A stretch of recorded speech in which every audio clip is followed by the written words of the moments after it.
Hello students, very good morning. Okay, now our next topic is introduction edition of Java. Java के जो अलग अलग editions हैं, there are three editions of Java. First, J2SE. Okay, पहला जो है J2SE stands for Java 2 Standard Edition and is normally used for developing desktop application।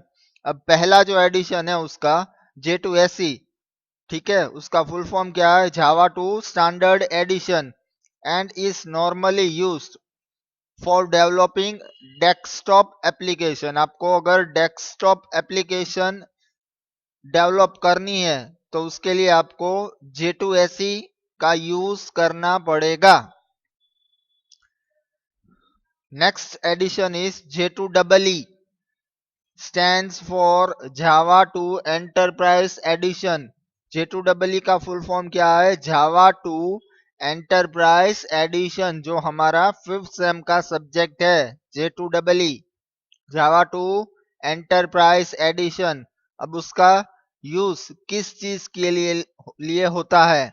For application which run on servers, ऐसी applications जो हम servers पे run करते हैं। For example websites, आप जो वेबसाइट्स यूज करते हो नेट का और देखते हो वेबसाइट्स अलग अलग, वैसे ही आप J2EE का यूज करके, ठीक है,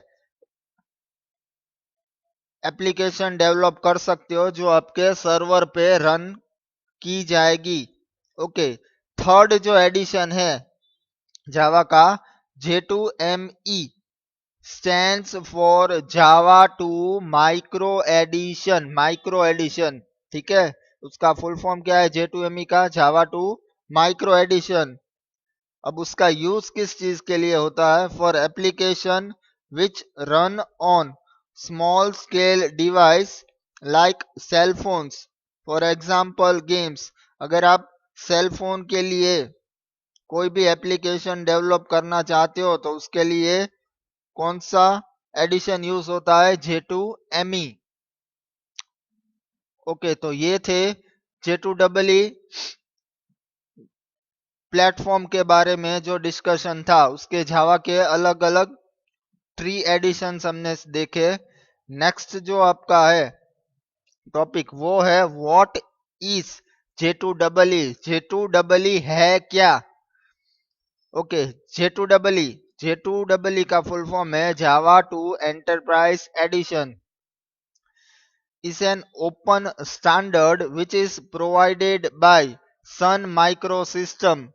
किसने प्रोवाइड किया है J2EE? Sun micro system for application which run on servers, ऐसी एप्लीकेशन डेवलप करने के लिए जो सर्वर बेस रन हो सकती है। It provides multi-tiered architecture for commercial applications। अब J2EE है जो है, हमने पहले प्रीवियस लेक्चर में डिस्कशन किया था अबाउट टायर, ठीक है, single tier, 2 tier, 3 tier and N tier. और J2EE जो है वो आपकी मल्टी टायर्ड आर्किटेक्चर है, ठीक है। तो कॉमर्शियल एप्लीकेशन डेवलप करने के लिए J2EE का यूज किया जाता है। Okay, it includes J2SE plus, J2SE मतलब जावा 2 standard addition, most of the other Java technologies. और उसके अलावा उसमें और क्या क्या चीजें प्रोवाइड करता है? तो जावा मेल, एक्टिवेशन, सर्वलेट्स, JSF जो Java server faces, JMS Java messaging service, EGB enterprise Java beans and others, ये सब J2EE हमें प्रोवाइड करती है facility. Most of the APIs R component oriented, जो हमारे मोस्ट ऑफ द APIs हैं वो कंपोनेंट ओरिएंटेड है। They are used to provide interfaces for business oriented components for enterprise and distributed internet applications। अगर आपको अलग अलग प्लेटफॉर्म की एप्लीकेशंस डेवलप करनी है तो उन सब के लिए J2EE हमें फैसिलिटी प्रोवाइड करता है। ओके, अब हम देखेंगे J2EE S multi tired architecture. क्यों J2EE को हम मल्टी टायर आर्किटेक्चर बोल सकते हैं? J2EE is multi-tier architecture consisting of the client tier। Okay, पहला जो उसमें क्या है, क्लाइंट टायर है, वेब टायर है, enterprise Java beans tyre and enterprise information system. ये अलग अलग टायर्स J2EE कंसिस्ट करता है। ठीक है, two or more tiers can physically reside on the same. ठीक, टू और मोर टायर्स, दो या दो से ज्यादा टायर एक जगह रह सकते हैं। JVM, although each tire provides a different type of functionality as required by the J2EE application। अब जो हमने ये टायर देखे, हर टायर का अपना खुद का रोल है, अलग जो डिफरेंट डिफरेंट टायर्स है वो अपनी अलग अलग फैसिलिटी और सर्विस प्रोवाइड करते हैं। A J2EE application only those tires whose functionality is required by the J2EE application। जिस टायर की हमें जो सर्विसेज चाहिए हम उस हिसाब से उसकी फंक्शनैलिटी को यूज कर सकते हैं अपनी एप्लीकेशन में। ओके, क्लाइंट टायर क्या है? Client tier consists of programs that prompt the user for input and then convert into request। Client tyre क्या वर्क करता है? जो प्रोग्राम है आपके, कंसिस्ट ऑफ, ऐसा प्रोग्राम है उसमें जो यूजर के पास से इनपुट लेगा और उस इनपुट के हिसाब से वो रिक्वेस्ट, उसको रिक्वेस्ट में कन्वर्ट करेगा। The request is then forwarded to software.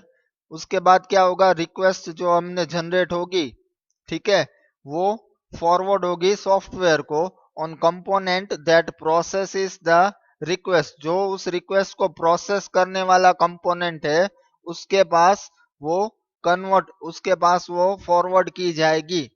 And returns result to the client program. और अब जो रिक्वेस्ट हम यूजर ने सेंड की है वो अगेन उसको क्लाइंट को सेंड की जाती है वापस क्लाइंट टायर पे ही। तो ये है क्लाइंट टायर का role.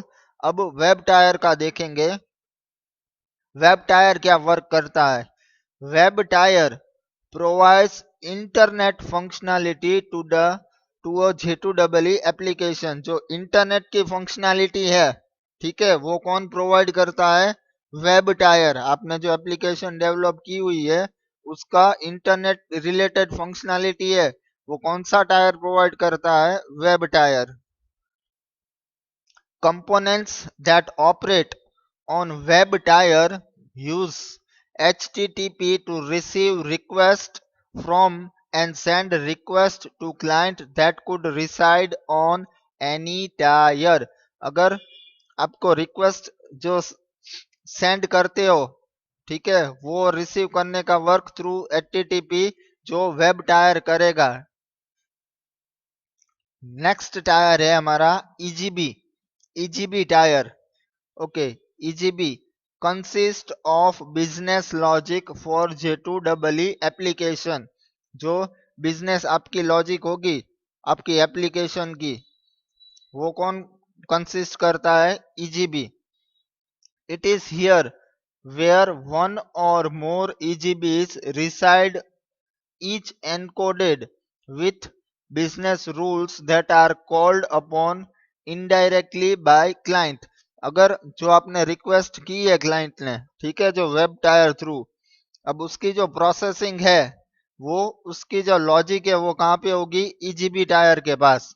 The EGB tier is the keystone to every J2EE application because it enables multiple instance of an application to congruently access business logic and data so as not to slow down the performance। अगर ये जो है आपका ईजीबी tyre वो किसी भी application J2EE application का keystone है। क्यों कीस्टोन? क्योंकि जो मल्टीपल इंस्टेंस मल्टीपल क्लाइंट्स अपने रिक्वेस्ट सेंड कर रहे होंगे उन सब की वो प्रोसेसिंग करके उनका रिजल्ट अगेन क्लाइंट टायर पे जो फॉरवर्ड होती है उन सब की प्रोसेसिंग करेगा एक साथ सभी को वो रिस्पॉन्स करेगा जिससे कि उसकी परफॉर्मेंस स्लो डाउन नहीं होनी चाहिए। तो ये जो वर्क है वो सब कौन देखेगा? ईजीबी टायर। और last EIS tyre. EIS tyre का क्या वर्क है?